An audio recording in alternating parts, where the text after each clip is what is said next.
everyone, it's Blake here from ChessPathways.com, and in today's openings video, we're going to be talking about the Semi-Slav Defense.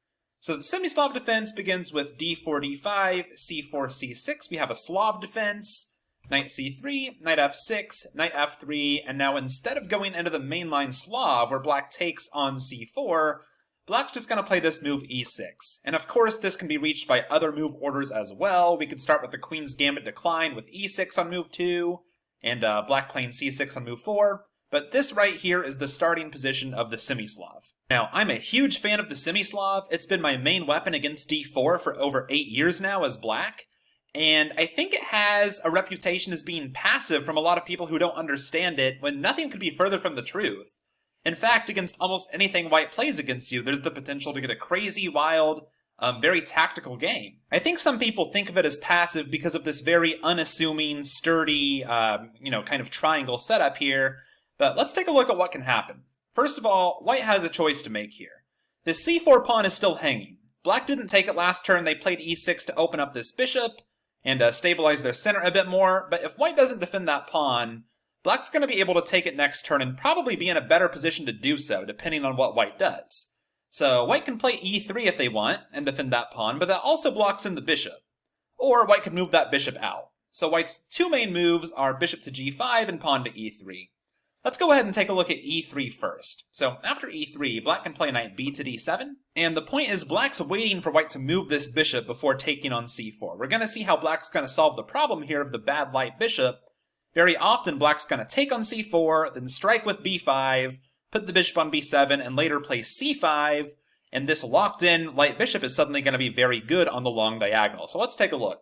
White could go ahead and just play bishop d3 and just say, hey, I have to finish up my kingside development someday. I want to, threaten to play e4 if you do nothing, get ready to castle, and if you want to take on c4, then fine, so be it. So, okay, black can take on c4, force white to kind of lose this tempo. They have to move their bishop again after they already moved it, and now comes b5. And this is called the Moran variation. After bishop d3, there's many options black has here. In fact, the whole Semi-Slav is so complex, there's no way I can fit it all in a quick, 10-15 minute overview video. So it was hard for me to choose which lines to include in this video. If you really want to master the Semi-Slav, then let me know down in the comments. Let's get in touch and I can help you do it. But the move I like to play here is pawn to a6. I know some people play bishop b7 to develop a piece, but I like a6. All you're doing is defending the b-pawn again, so you're freeing this pawn of its duty, so you can push c5. And now, white's most ambitious move is to play e4. That's the whole thing white's going for here. They got rid of your d-pawn, they want to take as much space as they can in the center. Now, I can't tell you how rarely I see this move by anyone, lower than master level, sometimes even lower than international master level. So many masters, experts, and especially class players, everyone castles here. I see this move like 90% of the time, and white gets no advantage if you castle here. Black's ready to play c5, and I just pulled a quick sample line to show you here. Let's say queen e2, bishop b7, the bishop's great now, rook d1, queen b6. Black has no problem at all here. Black's just going to finish up development, put the rooks on good files. Black's already slightly better here. Like I said, this happens all the time, especially in amateur chess in this line of the Semi-Slav. Instead here, after a6, if white plays e4, now you're going to play c5, and you can get some really crazy positions here. Again, white's best options are to push forward with either pawn to e5 or pawn to d5. And I'll show a quick sample from both of these lines. If white plays pawn to e5, well, now you have this in-between move. You can play c takes d4. And of course, if white just takes back, now their pawn's just hanging, and that worked out great for you, so white needs to do something here. White's main option is this desperado knight takes b5, winning a pawn back, because of course your knight's still hanging. So, okay, a takes b5, e takes f6, and now g takes f6. Black might even want to use the g file to attack if white castles short.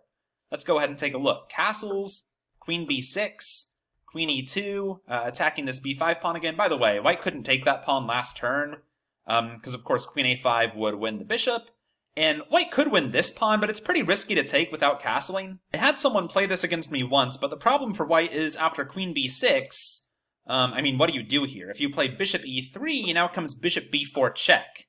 Very nice move order here. Now if you play bishop d2, of course, the knight's hanging. So white would have to play king f1, which is of course a big concession, and now you can drop back to c5 and attack the knight.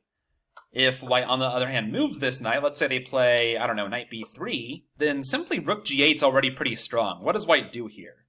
I mean, bishop b7 is coming next. Bishop d6 could also come. The king's going to come under a big attack if white castles, and if white doesn't castle, what do you do about the g2 pawn? And black's taking it with tempo, by the way, because f2 is under attack as well. So I just wanted to briefly explain why white doesn't often take that d4 pawn before getting castled. So back to our kind of main example line here. E takes f6, g takes f6. White doesn't take either pawn, white just castles. Now queen b6, defending both pawns. Queen e2 attacking the b5 pawn. And black has played b4 here. Black's even played bishop a6 to defend this pawn. More recently, bishop b7 has become a very popular pawn sacrifice, just letting white take this pawn on b5. This was made famous in the World Championship match several years back. I think it was Anand who was playing this. He won a very famous game with black. You can look it up. But the point is, after bishop takes b5, just rook g8, and black's just going to attack down the g-file. Some of these games continued bishop f4 and now bishop d6, just trying to trade away this bishop. White can try to drop it back to g3 to block off the g-file, but then f5, threatening f4.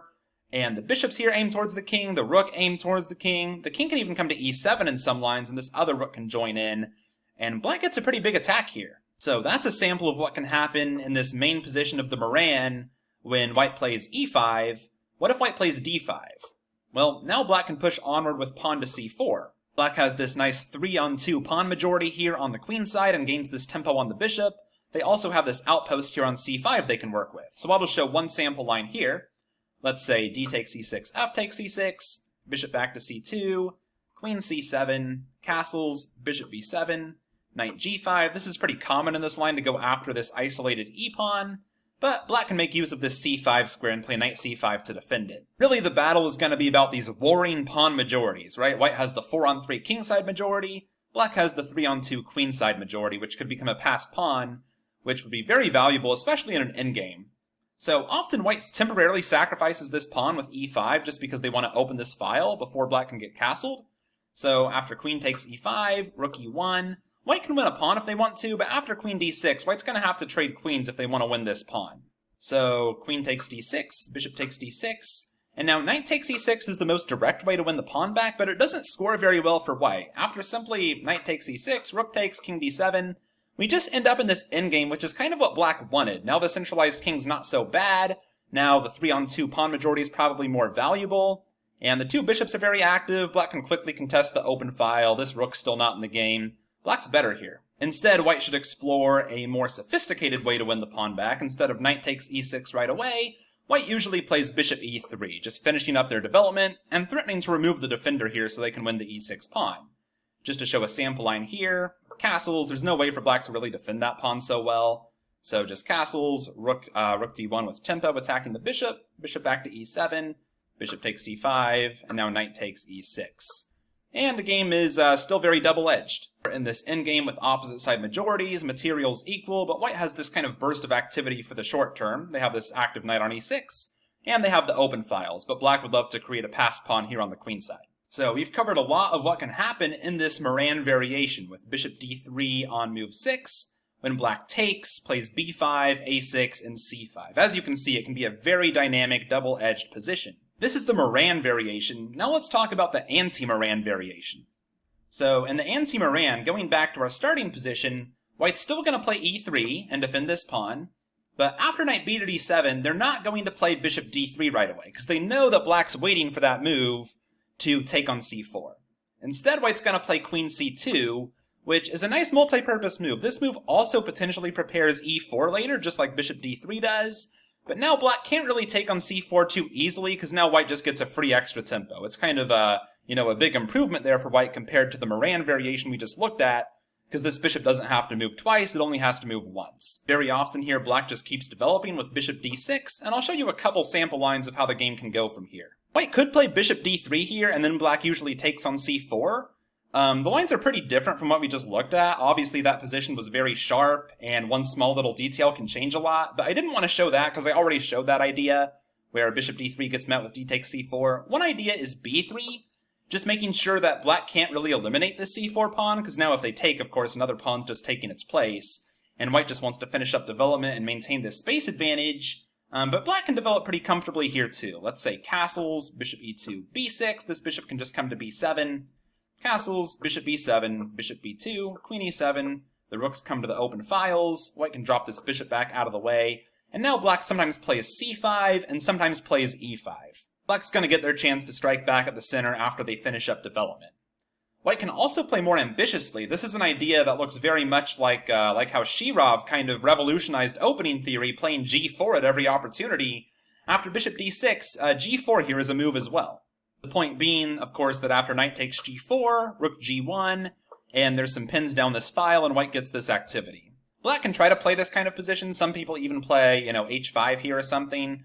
Of course, you have to be ready to deal with h3, but you even have in-between moves like queen f6, attacking the knight. So you could go for that. I consider it a bit risky to take on g4, so I like to play h6 here. That's another theoretical move. And black can just try to open the center later and try to exploit the downside of white exposing himself like this with g4. I just wanted to make you aware that this line exists. Alright, we've talked a lot about what happens in this line with e3, where white defends the pawn. What if white doesn't defend the pawn? What if white just plays bishop to g5? Now, of course, if black does nothing, now white could play e3 next turn and defend the pawn, and now white kind of has it all, right? They didn't have to lock in this bishop, they still got to defend their pawn. And some black players are okay with this. For example, some players play knight b to d7 here with black, which is the Cambridge Springs defense. And one of black's points is that if white plays e3 now, they could try to exploit the fact this bishop's missing from the defense of the king by playing moves like queen a5, bishop b4, knight e4, all these ideas trying to gang up on this knight because there's no bishop there to guard it. And you could play this way if you want, but the two more popular ways to play against this bishop g5 line are the Botvinnik-Slav and the Moran variation. So the Botvinnik-Slav is when you just take on c4. You say, okay, you haven't defended that pawn, I'm going to take it now. And this is one of the most complex lines in all of chess opening theory. I'm not going to get into it much here because I already have a video where I dive deep into this line. I have a video called How to Memorize 25 Moves of a Chess Opening. Go ahead and look that up if you're curious. I get really deep into the theory here, but I'll just show you the first few moves. White can play e4, punish the fact this pawn's missing, expand in the center. c4 is under attack, e5 is a threat. Black defends that pawn. If you're not going to defend your pawn, there was no point to try to win that c4 pawn, right? Now comes e5, exploiting the pin, but black has a counterattack with h6. Bishop h4, g5. Looks like the bishop's being driven away, but white sacks a knight. And white's going to get their piece back, of course, because the knight's pinned. That's the point. Knight d7, g3, bishop b7, bishop g2, queen b6. Now the pin's gone, so you have to take. c5, d5, castle long, castle short, b4. As you can see, it's complete craziness, right? And that's just one possibility. So that's the Botvinnik-Slav, if you take on c4 and allow white to play e4. There's also the Moscow variation, where you just play h6 and try to force white to give you the bishop pair. Now, if white plays bishop h4, now you can play g5 and there's no knight sacrifice, right? Because there's no pin here, there's no pawn on e5 yet. So white would have to play bishop g3 and now you could take on c4. And that's a possible line for both sides. I mean, white still gets compensation there. Or, white can take on f6 and give you the bishop pair. Bishop takes f6, queen takes f6. But in exchange for the bishop pair, white's going to get a slight lead in development here. This queen's a bit awkward on f6, and it might have to move again. So just to show one sample line, let's say pawn to e3, knight d7, bishop d3, and black now takes on c4 because the bishop's moved. And we end up with this kind of balanced position. Black has their pluses, white has their pluses, and it's going to be an interesting battle. White has other moves they could play, of course, besides bishop g5 and e3. Queen d3 has been tried, queen b3 has been tried, c takes d5 has been tried, g3 has been tried. Of course, as you can see, the Semi-Slav is such a complex opening, and I could be here for 3 hours talking about it, but I want to make sure that this is a good, 10-15 minute overview video you can quickly digest and watch to get an idea of the opening. And like I said, if you really want to master the Semi-Slav and go deep, just reach out to me. Let's get in touch and I can help you out. Alright, thanks for watching everyone, and please make sure you visit chesspathways.com and get signed up there. It's totally free, only takes 5 seconds, and I will send you a free move-by-move guide to chess thinking when you sign up. It took me way too long to become a chess master, and I want to help you do it in a fraction of the time. Thanks, and I'll see you there.